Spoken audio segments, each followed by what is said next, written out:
Judul bab Ungkapan Perasaan Reno. Bab 40. Novel Keluargamu Bukan Keluargaku, karya Ilyas Wan.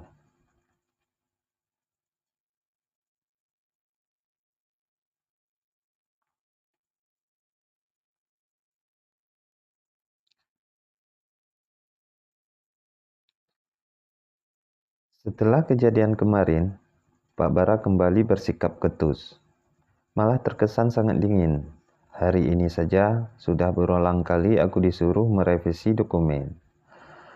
Padahal dia sama sekali tidak mengecek laporan yang aku berikan. Mau kesal tapi tidak bisa. Mau heran juga tapi bos. Gimana dong? Capek ya? Tanya Mama ketika aku baru saja sampai rumah. Aku langsung merepahkan diri di sofa ruang utama. Di sana kebetulan ada Mama yang sedang mengupas mangga, buah kesukaanku.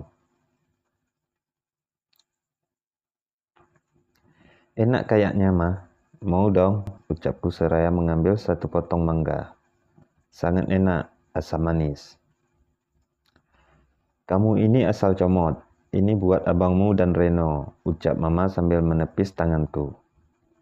Gitu, Kania kan mau juga, rengekku mengambil lagi satu potong mangga. Lagian tumben juga Mama beli mangga, biasanya buah naga sama apel hijau, selorohku lagi.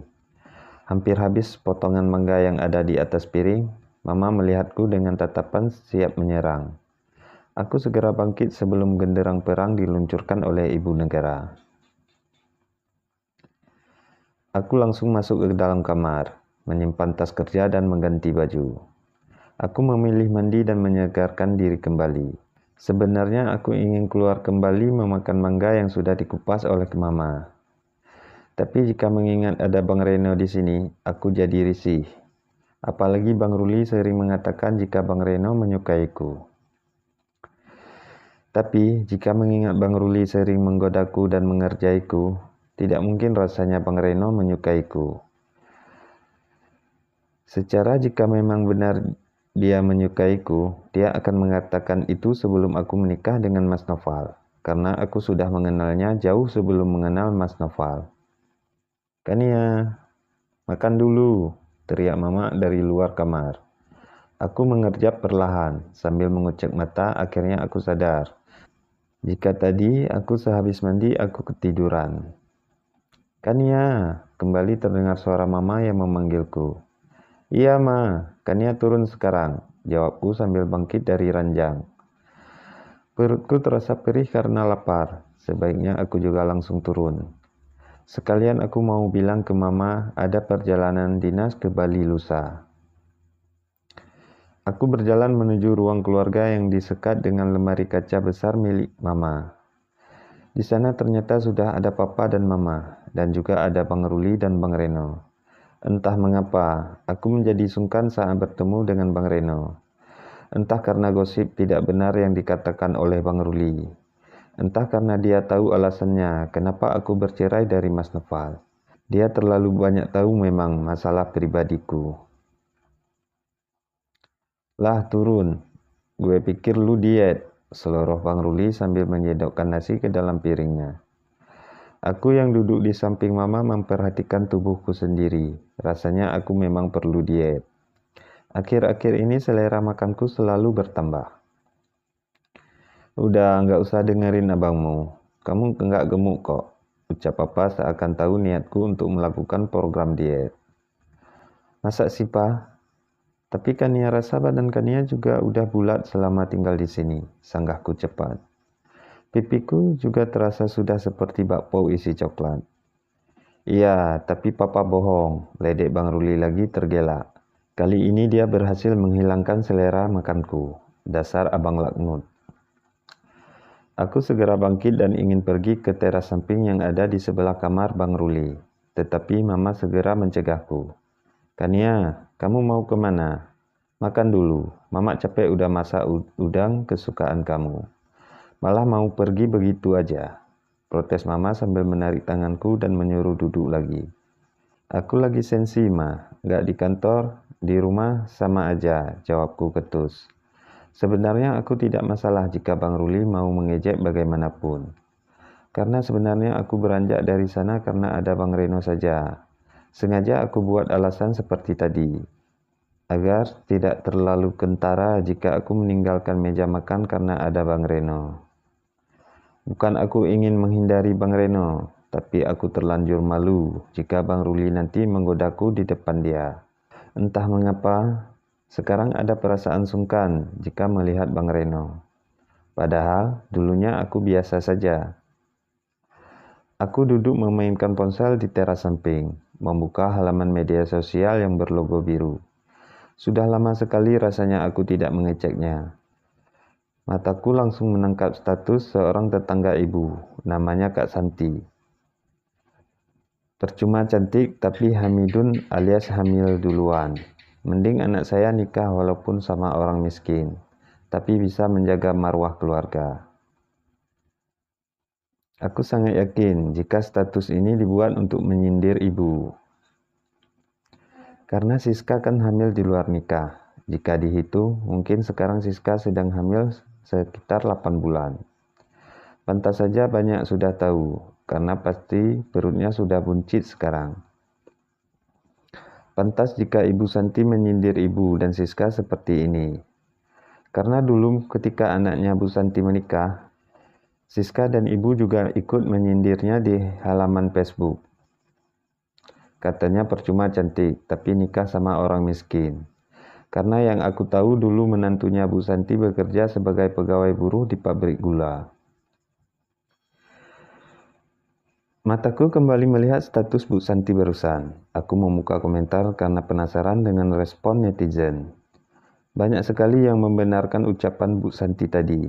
Bahkan mereka terang-terangan menyebut nama Siska dan ibu di komentar mereka. Memang sekarang jari lebih kejam daripada mulut, tapi biarlah. Anggap saja ini karma, karena selama ini ibu selalu menyindir orang lain. Bahkan anak sahabatnya sendiri juga tak luput dari bahan gunjingannya di media sosial. Pasti saat ini, ibu dan Siska sangat frustasi dengan keadaan sekitar. Belum lagi menurut informasi yang aku dengar, calon suaminya Siska dulu ternyata memang penipu profesional. Bukan hanya Siska yang menjadi korbannya, tetapi juga banyak wanita di luar sana yang ikut hamil di luar nikah karena terjerat rayuannya. Dan sekarang, laki-laki itu dikabarkan kabur ke luar negeri. Miris memang, selalu wanita yang menjadi korban. Wanita sebenarnya bukan hanya menjadi korban, tetapi juga menjadi bahan gunjingan semua orang. Betapa berat beban mental yang harus diterima pihak wanita. Mengganya, tiba-tiba aku terkejut saat mendengar suara Bang Reno yang sudah duduk di sampingku. Aku benar-benar tidak menyadari jika Bang Reno sudah ada di sini. Dia membawakan aku mangga, kemudian tangannya dengan cekatan mengupas mangga yang pasti rasanya sangat enak. Kok mangganya banyak? Bukannya tadi Mama bilang udah habis ya? Tanyaku pada Bang Reno yang sibuk dengan pisaunya. Iya, tadi sebelum maghrib abang keluar, buat beli lagi, jawab Bang Reno. Aku mengambil potongan mangga yang ada di atas piring putih. Enak, ucapku sambil menganggukkan kepala pelan. Melihat itu, Bang Reno langsung tersenyum. Makan sampai habis, ini semua buat kamu, ucap Bang Reno lagi yang semakin membuat senyumku mengembang. Bang Ruli mana? Kok tumben gak ganggu? Tanyaku lagi. Ada di kamar.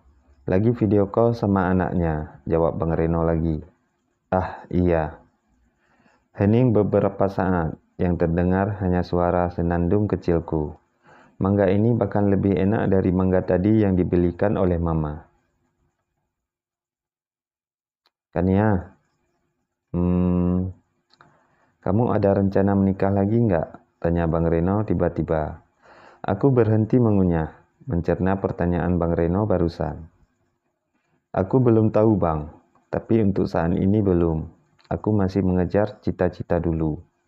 Buat jadi orang kaya, jawabku sambil tertawa.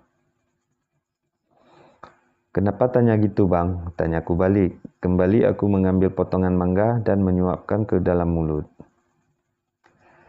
Enggak, tanya aja, jawab Bang Reno lagi santai.